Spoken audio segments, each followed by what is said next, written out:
And finally on the show today, let's take a look at some other stories in the showbiz space. Partners, supporters, and members of a two-member number. Meanwhile, it was a queenly affair at the official launch of Queen of Africa, an upcoming reality television show set to highlight women's empowerment, cultural pride, and unity across the continent. The project will bring together 54 women, one from each African country, to compete for the title of Africa's First Lady, and the winner will receive an array of impressive prizes. Speaking at the event, co-producers King Jerry Nrialike, Lady Gina Orazu, and Christian Ruart explained the goal of the platform to address gender inequality and challenge cultural barriers. Queen of Africa is a movement for unity, for love, and to restore peace around the nations of Africa. We need to be united more than ever, and women are the strong bond, strong mission in terms of, molding a home or either building a home. We have great women who are in leadership, but leadership on the level of saving that girl child that needs help, saving that little boy, that little guy, that man, that widow, that woman, whoever you are, and you desire to be lifted or maybe to learn to get a voice for rescue mission. This is what we stand for. Africa having a queen is long overdue.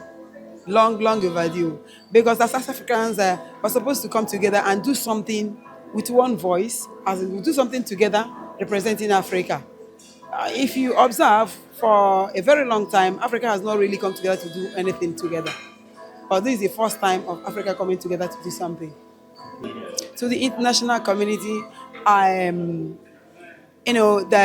believe it will occur to us that recognition that we need as Africans, as a continent, doing something together, having one voice, empowering ourselves, representing our culture and heritage, and whatever we present in Africa together. Yeah, we are not telling our stories enough because they've not heard our story at all. They've not heard us.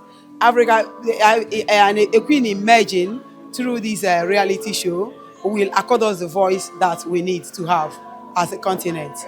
Africa's trade and cultural sectors are steadily converging, shaping a creative sector that is both economically significant and socially influential. Building on this momentum is the upcoming Africa Connected Through Trade, Talent and Culture festival set to take place in Abuja.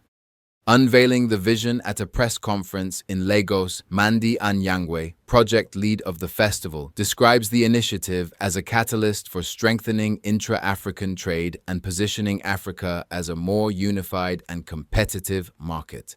Aim to be able to leverage existing finance. If you do your research, you will realize that Africa has at least $5 billion of existing finance. But now, how do we get access to that money? So AFTAFest is a platform which we need to be able to leverage on this finance to build on our existing strengths and scale them up.